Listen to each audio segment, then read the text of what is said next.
ലാൽ ജോസ് കമലിന്റെ സിനിമയിൽ വർക്ക് ചെയ്യുന്ന സമയത്ത് തന്നെ മറ്റ് സംവിധായകരുടെയും കൂടെ അസോസിയേറ്റ് ഡയറക്ടറായിട്ടൊക്കെ വർക്ക് ചെയ്യാൻ പോകാറുണ്ടായിരുന്നു. അപ്പോൾ ദിലീപിൻ്റെ ഒരു അഭിനയമൊക്കെ ലാൽ ജോസിന് അന്നറിയാം.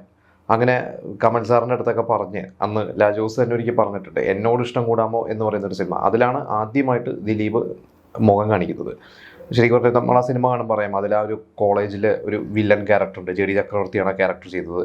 അദ്ദേഹത്തിൻ്റെ ഗ്യാങ്ങിലുള്ള ഒരു 5-6 പേരിൽ ഒരാൾ. അപ്പോൾ അന്ന് മുതൽ ദിലീപിൻ്റെ അദ്ദേഹത്തിൻ്റെ ഒരു എന്താ പറയുക, ഒരു ഡെഡിക്കേഷൻ എന്ന് പറയുന്നത് നിങ്ങൾ പലവരും വായിച്ചറിഞ്ഞിട്ടും പലവരും പറഞ്ഞിട്ടൊക്കെ അറിയുന്ന ഒരു കാര്യം തന്നെയായിരിക്കും. അതായത് ഒരു സീൻ കൊടുത്തു കഴിഞ്ഞാൽ ആ സീൻ അദ്ദേഹം എങ്ങനെ ഇമ്പ്രൂവൈസ് ചെയ്യും, അത് പണ്ട് മുതലേ അദ്ദേഹം ശീലിച്ചിട്ടുള്ള ഒരു കാര്യമല്ല, അല്ലെങ്കിൽ അത്ര ഡെഡിക്കേറ്റഡാണ്. അപ്പോൾ എന്നോട് ഇഷ്ടം കൂടാമോ എന്ന് പറയുന്ന ഒരു സിനിമയിൽ തുടങ്ങുന്ന സമയത്ത്, സ്ക്രിപ്റ്റ് എഴുതുന്ന സമയത്തൊന്നും അത്രയധികം ഡയലോഗുകളോ അല്ലെങ്കിൽ ഇത്ര ഒരു ഇത്ര ലെങ്ത്തുള്ള ഒരു സ്ക്രീൻ പ്രസൻസ് ഉള്ള റോളല്ലായിരുന്നു. പക്ഷെ ദിലീപ് അത് കുറച്ചൊക്കെ ഈ പറഞ്ഞ ലാൽ ജോസിനെ സോപ്പിട്ടും അങ്ങനെയൊക്കെ ആയിട്ടും ഇത് ദിലീപിൻ്റെതായ മിടുക്കൊണ്ടൊക്കെയാണ് എന്നോട് ഇഷ്ടം കൂടാൻ ക്യാരക്ടർ കുറച്ച് വലുതാക്കിയിട്ടും ആ ക്യാരക്ടറിന് കുറച്ച് ഡയലോഗ്സൊക്കെ അങ്ങനെയൊക്കെ കൂട്ടിയിട്ടൊക്കെ ചെയ്തിട്ടുണ്ട്.